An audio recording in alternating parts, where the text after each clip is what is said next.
The massive alien ship appeared at the edge of human space without warning.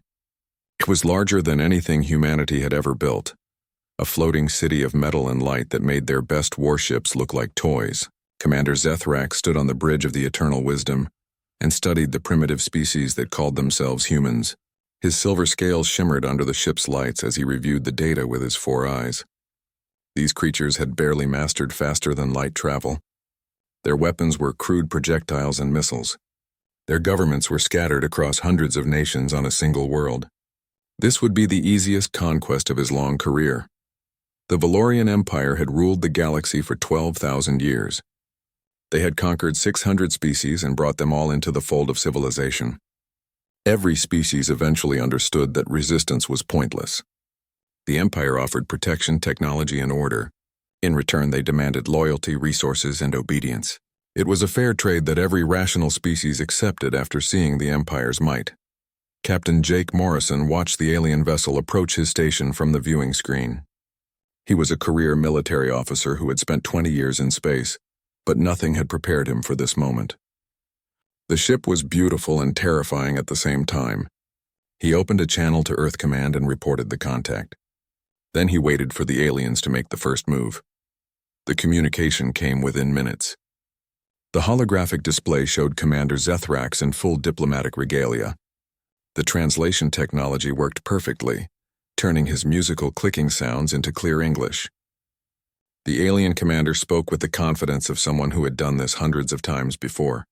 Greetings, primitive species. I am Commander Zethrax of the Valorian Empire. We have come to offer you membership in our great civilization. You will provide us with resources, territory, and manpower. In return, we will allow you to continue existing under our protection. This is a generous offer that all wise species accept. Resistance would be unfortunate for everyone involved. Jake stared at the screen for a long moment. Then he smiled. It was not a friendly smile. It was the smile of someone who had just heard the worst pickup line in history. He leaned back in his chair and spoke calmly.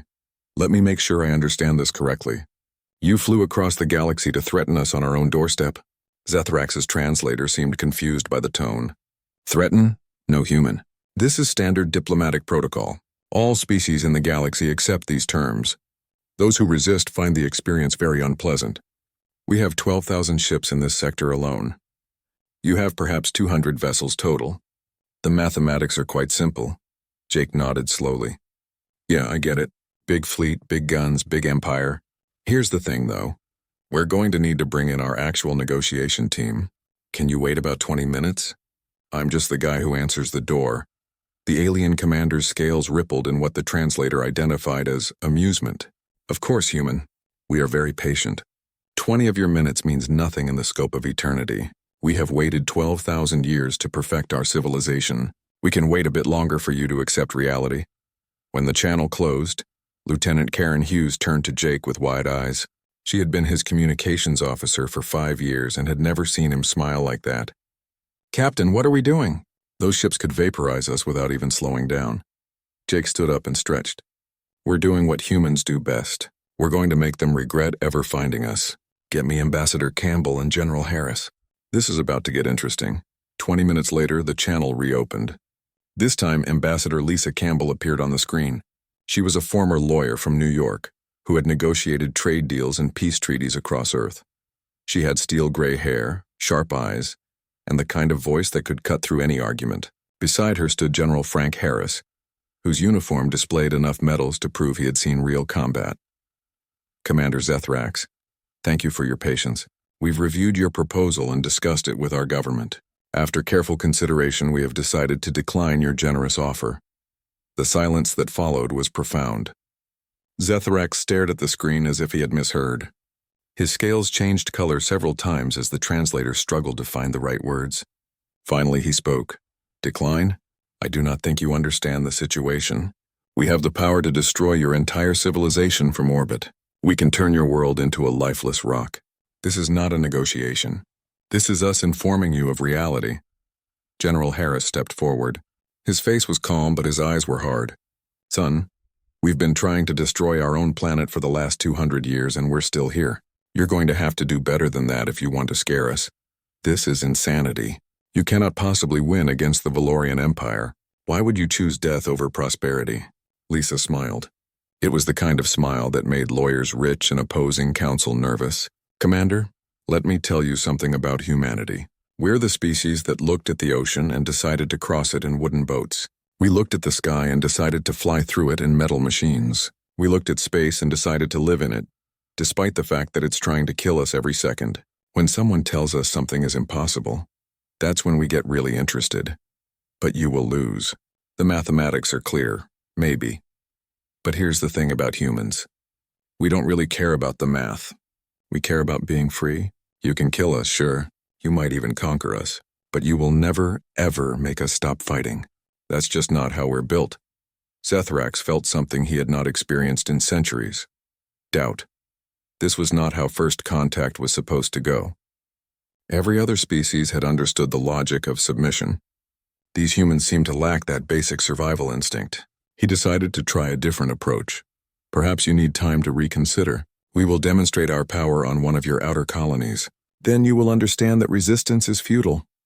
Lisa's smile faded. If you attack our people, Commander, you won't be demonstrating your power. You'll be proving our point. You'll be showing every human in existence that we were right to refuse. You'll be giving us a reason to fight that goes beyond politics or territory. You'll be making this personal. The channel closed. Zethrax stood in silence, trying to understand what had just happened. In 12,000 years of imperial expansion, no species had ever refused the initial offer. Some had resisted briefly before seeing reason. Others had negotiated for better terms. But outright refusal with that strange defiant amusement? Never Chief Analyst Mirasol approached him carefully. Commander, I have been studying their historical records. These humans are not like other species. They evolved on a death world with extreme conditions. They fought each other for thousands of years over ideas and concepts. They developed weapons specifically designed to kill other humans. They have used nuclear weapons on their own kind. Zethrax turned to her. Then they are savages who will be easily defeated. No, Commander. They are survivors who have been preparing for this moment their entire history. Every story they tell their children is about fighting against impossible odds. Every hero they celebrate is someone who refused to surrender. Their entire culture is built around the idea that freedom is worth dying for. That is irrational. Yes, but that makes them very dangerous. Commander Zethrax returned to his quarters after the failed negotiation. He could not sleep, which was unusual for someone with his centuries of experience. The humans puzzled him in ways that no other species ever had. He pulled up their historical records and began reading through their wars, their conflicts, their endless cycle of violence and recovery. What he found disturbed him deeply. The humans had fought wars over religion, over resources, over land, and sometimes over ideas that seemed to have no practical value at all. They had killed millions of their own kind in conflicts that lasted years or even decades. They had invented weapons of such terrible power that they could destroy their own civilization. And then they had actually used some of those weapons on each other. But what disturbed him most was how they remembered these wars. Other species tried to forget their violent pasts. Humans celebrated theirs. They built monuments to their fallen soldiers. They told stories about desperate last stands and heroic sacrifices. They taught their children that dying for freedom was the highest honor a person could achieve. Chief Medical Officer Tarnix entered his quarters with a data pad. Commander, you need to see this. I have completed my analysis of human biology and psychology. Zethrax took the pad and read through the report. The humans were pursuit predators, evolved to chase down prey over long distances. Their bodies could heal from terrible wounds.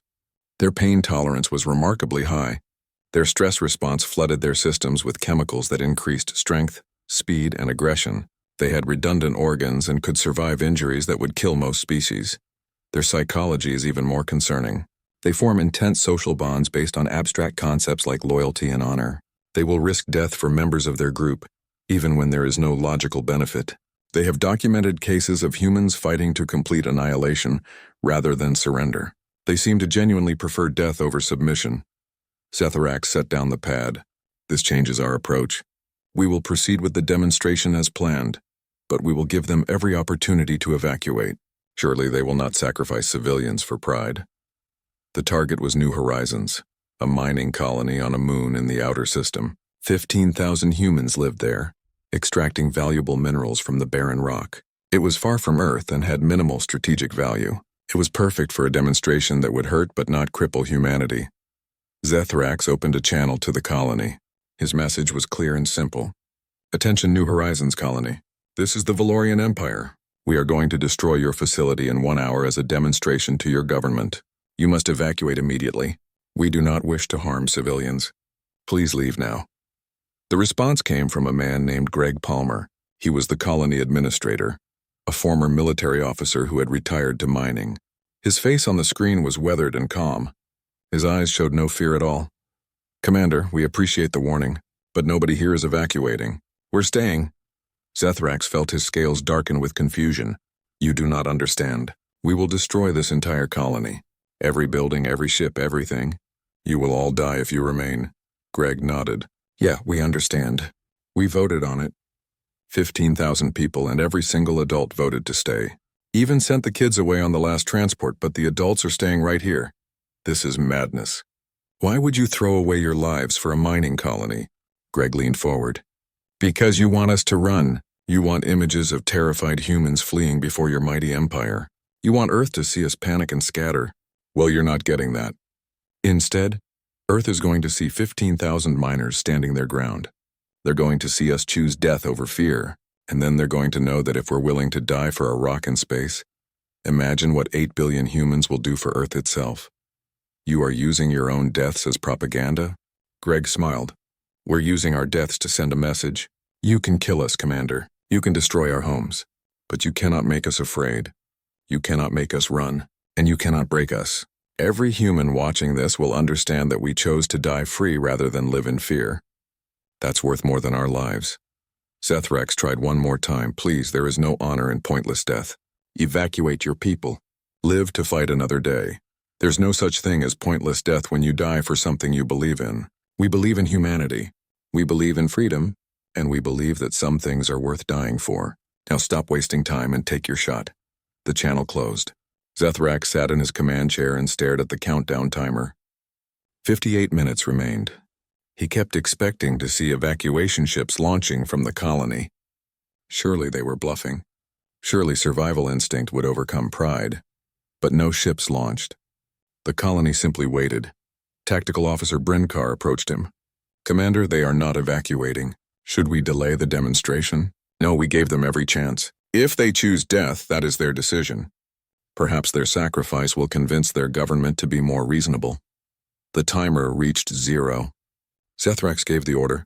The Eternal Wisdom fired a single concentrated beam at the colony. New Horizons disappeared in a flash of light so bright it was visible from Earth without telescopes. 15,000 humans died instantly. They did not run.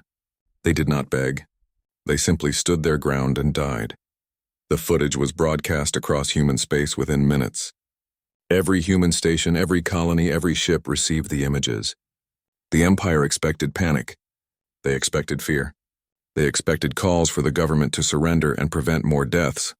Instead, they got rage. Recruitment centers across human space were overwhelmed with volunteers.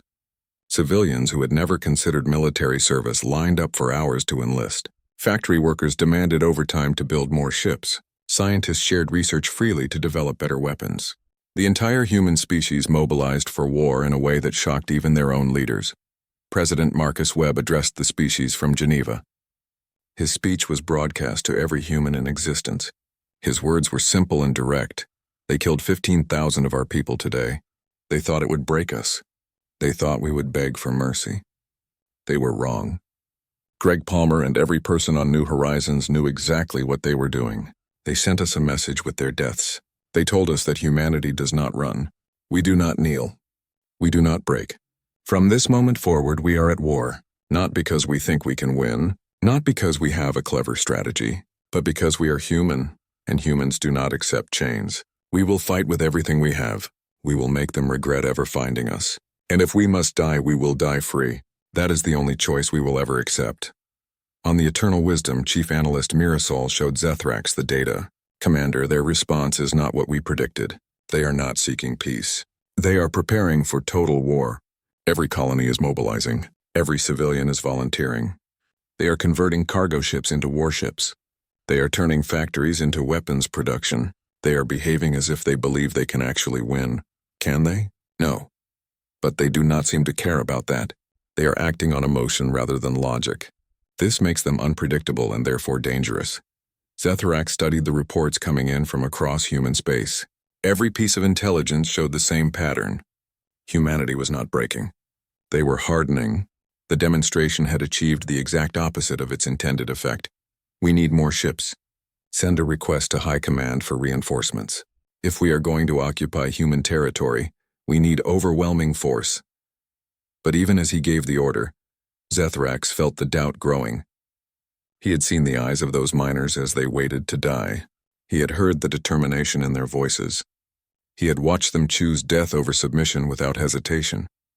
For the first time in his long career, Commander Zethrax wondered if the Valorian Empire had made a terrible mistake. 3 days after the destruction of New Horizons, every human installation in space went dark. No communications, no transponder signals, no navigation beacons. The Valorian fleet suddenly found themselves in a star system where the enemy had simply vanished. Commander Zethrax stood on his bridge and stared at the empty sensor displays. Where did they go? They cannot hide an entire civilization. Chief Analyst Mirasol worked frantically at her station. They shut down everything. Every transmitter, every signal, every emission. They went into full stealth mode. Our sensors can only detect active signals. If they are just drifting in space with everything powered down, they are effectively invisible. But why would they hide? They cannot win by hiding. They are not trying to win in a way we understand. They are trying to survive long enough to make us give up. And to do that, they need to become ghosts. She was right. The humans had not hidden to avoid fighting. They had hidden to change how they fought. Within hours, the Valorian fleet began experiencing problems. Supply convoys disappeared without sending distress signals. Patrol ships vanished between checkpoints. Communication relays went offline. The humans were not engaging in open battle. They were hunting. Captain Jake Morrison commanded the converted freighter Liberty Bell from the asteroid belt. His crew of 40 volunteers had never served in the military before this week. They were miners, engineers, dock workers, and civilians who had learned to fly ships in simulators.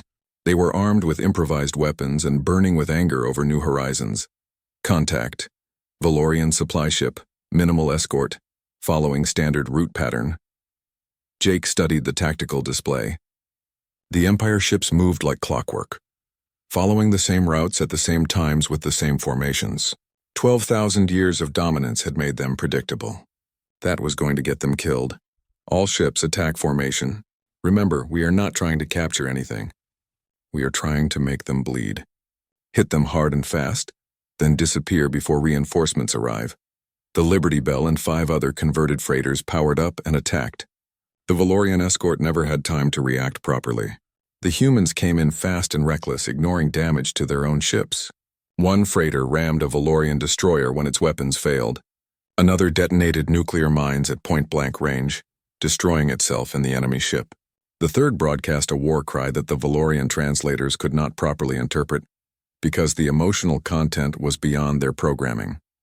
In 15 minutes, the convoy was destroyed. The human ships vanished back into the asteroid field.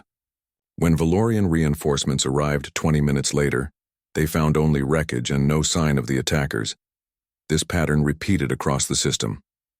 The humans attacked supply lines, communication hubs, isolated patrol ships, anything they could hit without facing the main fleet. They used tactics that the Valorians had never encountered before. Suicide attacks, false signals to lure ships into ambushes, hacking attempts on communication networks, psychological warfare broadcasts. General Frank Harris commanded the irregular forces from a mobile command center that moved every 6 hours. He had spent 30 years studying military history, especially guerrilla warfare and insurgency tactics. Now he was putting all that knowledge to use. Status report. His aide pulled up the tactical display. We have destroyed 47 Valorian ships in the last 72 hours. Our losses are 82 ships and approximately 3,000 personnel. The Empire has increased their presence in the sector to 20,000 ships. Frank nodded. Good. Every ship they send here is a ship that cannot be used to hold down some other conquered species. We are not trying to win this war. We are trying to be such a massive pain that we are not worth conquering. But sir, at this rate of losses, we will run out of ships in a few months. Then we build more. And when we run out of materials, we steal theirs. And when we run out of people willing to fly, which will be never because we are human, we find new ways to fight. This is not about winning battles. This is about proving we will never quit. The psychological warfare was particularly effective. Humans hijacked Valorian communication networks and broadcast messages, not threats or demands, just information. They showed footage from human history. The Battle of Thermopylae, where 300 Spartans held off an empire. The Siege of Stalingrad, where a city fought building by building for months. The defense of Iwo Jima, where every inch of ground cost blood. They showed the Valorians what they were really fighting. Then they broadcast human entertainment. Action movies where outnumbered heroes won through determination. Horror films about monsters that could not be stopped. Science fiction stories about humans defeating alien invasions against impossible odds. The Valorian soldiers, raised in a peaceful empire where warfare was professional and limited, watched in growing horror. One broadcast particularly unnerved the Valorians. It was a simple message recorded by a human soldier named Danny Wright. He was 23 years old, sitting in the cockpit of a damaged fighter somewhere in the asteroid belt. My name is Danny Wright. I am from Ohio. 3 days ago, I was a construction worker. Today, I am a soldier. Tomorrow, I will probably be dead. But I want you Valorians to understand something. I am not special. I am not a hero. I am just a regular guy who decided that living under your empire was worse than dying free. There are 8 billion more just like me back on Earth. We all made the same choice. You can kill us. You probably will kill most of us. But you will never make us stop fighting. Never. Because we are human and humans do not quit. Ever. Good luck with that. The broadcast ended. Danny Wright died 6 hours later when his fighter rammed a Valorian cruiser, but his message was replayed thousands of times across both human and Valorian networks. It became a symbol of what the Empire was facing. Commander Zethrax received a personal message on his private channel. It was from Ambassador Lisa Campbell. Against his better judgment and protocols, he accepted the call. Commander, we need to talk. Not about surrender. Not about terms. Just about what you are really facing here. I know what we face. A primitive species that refuses to acknowledge reality. Lisa smiled sadly. No, you face a species that has spent its entire history preparing for this moment without knowing it. Every war we fought, every conflict we survived, every time we rebuilt from destruction, we learned. We learned how to resist occupation. We learned how to make victory cost more than defeat. We learned that freedom is worth any price. You cannot win this war, probably not. But here is what you need to understand. You conquered 600 species. They all submitted eventually because resistance seemed futile. But humans have this thing we do. When something seems impossible, we do not give up. We get creative. We get stubborn. We get mean. Stubborn does not defeat superior technology and numbers, does it not? Let me tell you what is happening right now. Your soldiers are developing what we call paranoia. They see threats everywhere. 3 of your ships fired on each other last week because they thought they had been infiltrated. Your supply lines are a mess. Your communication network is compromised. Your troops are exhausted from constant attacks. And all of this is being done by converted civilian ships and volunteers who learned to fight last week. Now imagine what happens when our actual military gets fully mobilized. We can simply withdraw and bombard your planet from orbit. You could, but then you get nothing. No resources, no territory, no new subjects, just a dead world, and the reputation as the empire that committed genocide because they could not handle an insurgency. How do you think your other conquered species will react to that? You will spend the next 1,000 years putting down rebellions. The channel closed. Zethrax sat alone in his quarters, thinking about the conversation. Everything Lisa said was true. The occupation was becoming impossible. Every day brought new losses. Every victory cost more than it gained. The humans were making the war too expensive to continue. But the Empire could not simply withdraw. That would show weakness. Other species might get ideas about resisting. The Valorian dominance was built on the perception of invincibility. Losing to humans would shatter that perception. He was trapped between an enemy he could not break and an empire he could not disappoint. For the first time in 12,000 years of expansion, the Valorian Empire faced a problem that could not be solved with superior firepower. 6 months into the occupation attempt, Commander Zethrak stood before the Valorian High Council via holographic transmission. The 7 supreme rulers of the Empire looked down at him from their seats of power. He had never been summoned before the full council before. It was not an honor. Commander Zethrax, explain why you have not secured human territory after half a year of operations. Supreme Leader Kethzara spoke with the cold authority of someone who had ruled for 3 centuries. Zethrax kept his scales neutral and his voice steady. Supreme Leaders, I must formally recommend immediate withdrawal from human space.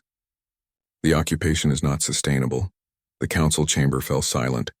For a long moment, no one spoke. Then Kethzara leaned forward. Withdrawal? You want the Valorian Empire to retreat from a species with inferior technology and smaller numbers?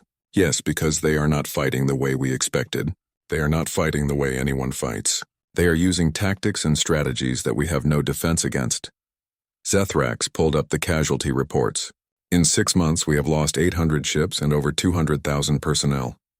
Not to superior weapons or tactics we can counter, but to sheer insanity. They ram us with cargo ships loaded with explosives. They hide in debris fields and ambush patrols. They hack our systems and broadcast psychological warfare that is damaging troop morale. They sacrifice themselves without hesitation to take out targets of opportunity. Another council member spoke up. Then commit more resources. Increase the fleet presence.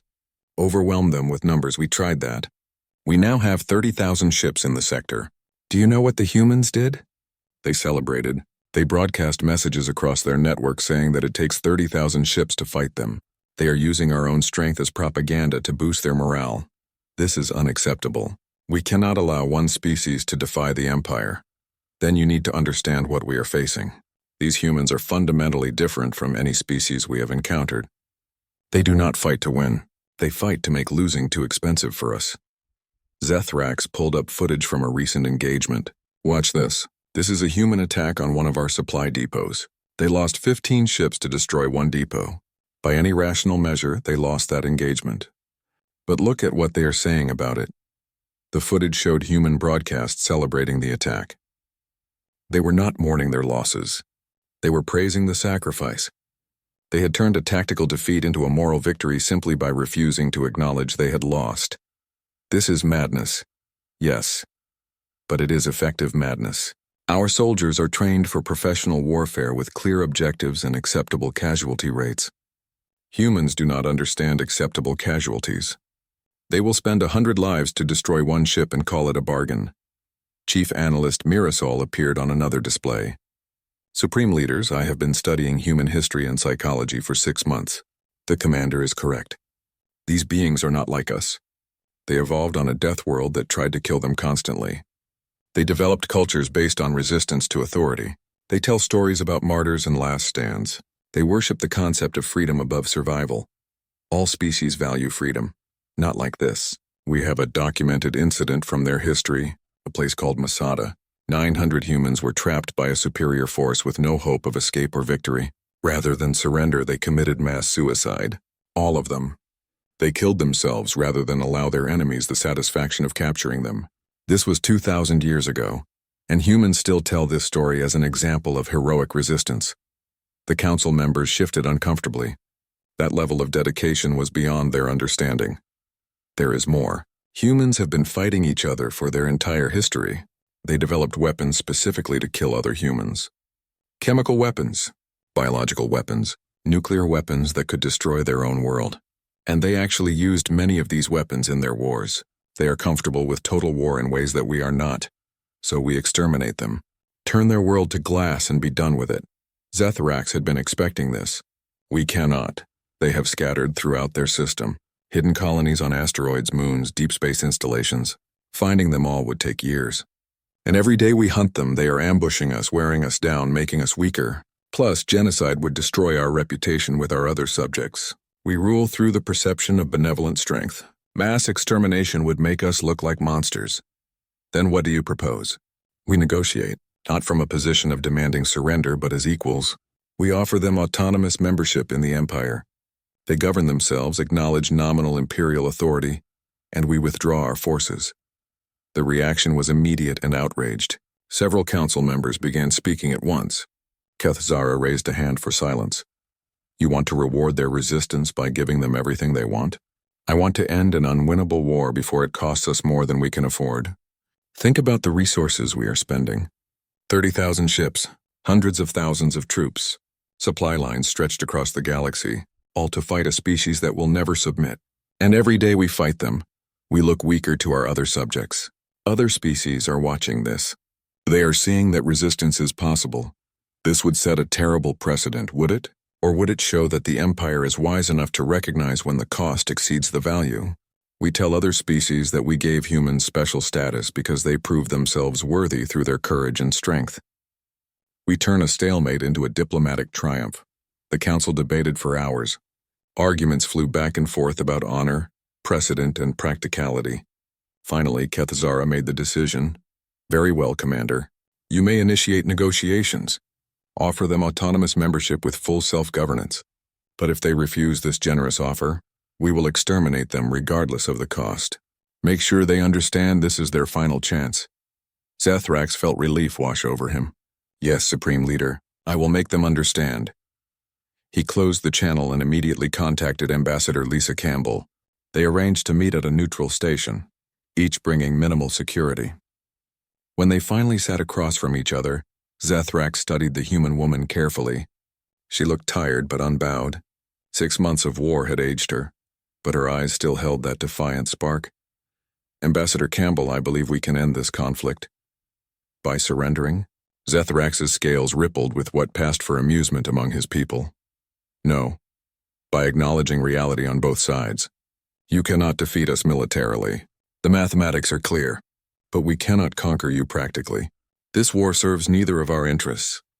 Lisa leaned back in her chair. I am listening. We propose autonomous membership in the Valorian Empire. You govern yourselves completely.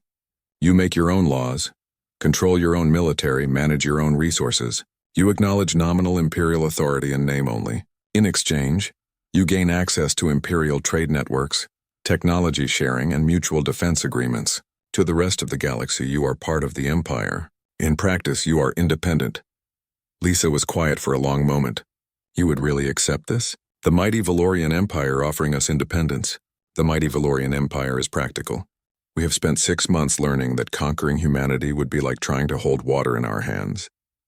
Technically possible, but ultimately pointless. You will never stop resisting.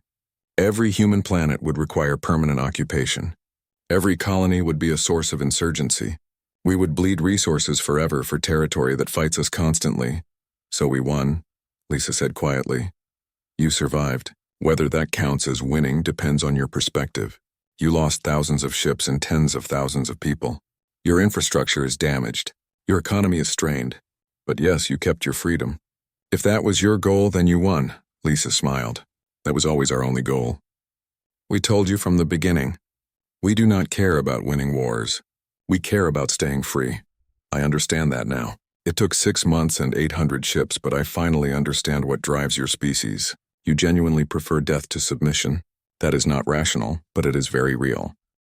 The peace negotiations took 3 weeks. Both sides brought their best diplomats, military advisors, and legal experts. The humans wanted guarantees that their independence was real and permanent. The Valorians wanted assurances that humanity would not use their new status to cause problems throughout the Empire. Ambassador Lisa Campbell sat across from Commander Zethrax in a neutral conference room. Between them lay the draft treaty that would end the war. Lisa read through it carefully, her legal training making her examine every word and clause. This clause about mutual defense. If another species attacks us, the Empire will help? Yes. And if the Empire faces external threats, you would be expected to contribute forces. It is a genuine alliance, not empty words, and we keep all our current technology. No restrictions on weapons development or military expansion? Correct. You may build whatever you wish, research whatever you choose. We learned the hard way that trying to limit human creativity is pointless. You will find ways around any restrictions we impose. Lisa smiled. You really did learn a lot in 6 months. I learned that humanity is terrifying. Your people fight with a ferocity that should not be possible. You sacrifice yourselves for abstract concepts. You turn defeats into rallying cries. You make heroes out of those who die rather than surrender. It is deeply disturbing for those of us who prefer rational warfare. Rational warfare is an oxymoron, Commander. War is inherently irrational. We just accept that and act accordingly. The treaty was signed 1 week later in a ceremony broadcast across both human space and the Valorian Empire. President Marcus Webb and Supreme Leader Keth Zara both attended via hologram. The symbolism was carefully managed. The humans got their independence. The Valorians got to claim they had peacefully integrated another species into their empire. Captain Jake Morrison watched the ceremony from the bridge of the Liberty Bell. His ship had survived 6 months of combat through luck and skill. Of his original crew of 40, only 18 remained. The rest had died in various engagements, sacrificing themselves to buy humanity time to survive. We did it. We actually did it. Lieutenant Karen Hughes stood beside him. Did we? We lost over 50,000 people, hundreds of ships, countless resources. Was it worth it? Jake turned to look at her. We are still free. Earth still belongs to humanity. Our children will grow up without alien masters telling them what to do. Yeah, it was worth it. On the Eternal Wisdom, Commander Zethrax prepared to leave human space. His crew was exhausted and traumatized. Many had requested transfers to other assignments anywhere but here. The humans had broken something in the Valorian military, some assumption of invincibility that had held for 12,000 years. Chief Analyst Mirasol approached him one final time. Commander, I have completed my final report on human psychology. Would you like to review it? Give me the summary. Humans are not invincible. They are not unstoppable, but they are unbreakable. There is a difference. You can kill humans. You can defeat them in battle. You can destroy their infrastructure, but you cannot make them quit. They will keep fighting until they win or until they are extinct. There is no middle ground with them. Zethrax nodded slowly. Put that in the Imperial database. Make sure every commander in the fleet understands what humanity represents. We must never make this mistake again. The Valorian fleet withdrew from human space over the course of 2 weeks. They left behind damaged stations, destroyed colonies, and scars that would take years to heal. But they also left behind a humanity that had proven itself to the galaxy. General Frank Harris gave a speech to the scattered remnants of the human defense forces. He stood in a simple uniform without ceremony or decoration and spoke from the heart. We lost a lot of good people in this war. Friends, family, colleagues. They died because they refused to accept chains. They died to prove that humanity will never kneel. Some people will say their deaths were pointless. Some will say we should have surrendered and saved those lives. Those people do not understand what we fought for. He paused, looking out at the tired faces watching him. We did not fight for territory or resources. We fought for the right to be free. We fought so our children would grow up knowing that humanity bowed to no one. We fought to prove that some things are worth dying for, and we won. Not because we killed more of them than they killed of us. Not because we had better technology or tactics. We won because we refused to lose. That is the only victory that matters. The speech was recorded and shared across human space. It became part of the cultural memory, another story of resistance to add to the thousands humanity already told. Years passed. The peace held. Humanity used their access to Valorian technology to advance rapidly. They explored new worlds, built new colonies, and expanded into previously unknown regions of space. The Valorians watched nervously, wondering if they had made a mistake by letting the humans survive. But something unexpected happened. Other species in the Empire began to hear about the human war. They learned about a species that had faced impossible odds and won through sheer determination. Some were inspired, some were troubled. All of them understood that the Valorian Empire was not as invincible as it had seemed. Small acts of defiance began appearing throughout the Empire. Nothing major at first. Colonies requesting more autonomy, species negotiating better terms, local governments pushing back against imperial demands. The Valorians found themselves making concessions they would never have considered before the human war. Commander Zethrax, now promoted to admiral, was asked to give a lecture at the Imperial War College about the human conflict. He stood before a room full of young officers and told them the truth. The humans taught us something we had forgotten over 12,000 years of dominance. Power is not just about ships and weapons. It is about will. The species with the strongest will to resist can defeat the species with the strongest military. The humans had inferior technology, smaller numbers, and no hope of conventional victory. But they had the will to fight forever. That made them unbeatable. One young officer raised a hand. "Admiral, do you regret not exterminating them when we had the chance?" "Every day. But I also understand why we could not. Genocide would have destroyed everything the Empire stands for. We rule through strength, yes, but also through the promise that submission brings prosperity. If we had murdered 8 billion humans, that promise would have been revealed as a lie. We would have spent centuries putting down rebellions. So the humans won by making victory impossible? Yes, they won by changing what victory meant. We learned that conquering them would cost more than they were worth. That is a lesson that every species in the galaxy now understands. The age of easy conquest is over. The humans ended it." Back on Earth, in a small classroom in Ohio, a teacher named Susan Parker taught her students about the war. The children listened with wide eyes as she explained how their grandparents had fought against an empire that ruled the galaxy. But why did not they just give up? One student asked. "The aliens were so much stronger." Susan smiled. "Because we are human, we do not give up. We do not quit. We do not kneel. That is what makes us special. Not our technology or our weapons or our ships. Our stubbornness. Our refusal to accept defeat. That is our superpower. Will the aliens come back? Maybe someday. But if they do, they will remember what happened last time. They will remember that humanity cannot be conquered. And they will think very carefully about whether fighting us is worth the cost." The lesson ended and the children went home. They carried with them the story of how humanity had faced impossible odds and survived. It was a story they would tell their own children someday, adding to the long history of human resistance and defiance. In the end, the Valorian Empire learned what every other empire in human history had learned. You can conquer land, you can conquer resources, you can conquer technology, but you cannot conquer the human spirit. That remains forever free, forever defiant, forever unbreakable. And in a galaxy full of species that knew when to surrender, that made humanity either the most foolish species in existence or the most dangerous. The Valorians had spent 6 months and 800 ships determining which. They had concluded it was both, and they had decided that fighting humanity again was someone else's problem. Earth remained free. Humanity remained defiant, and the galaxy learned a lesson that would echo for thousands of years. Never underestimate the species that considers death preferable to chains, because they just might be crazy enough to prove it.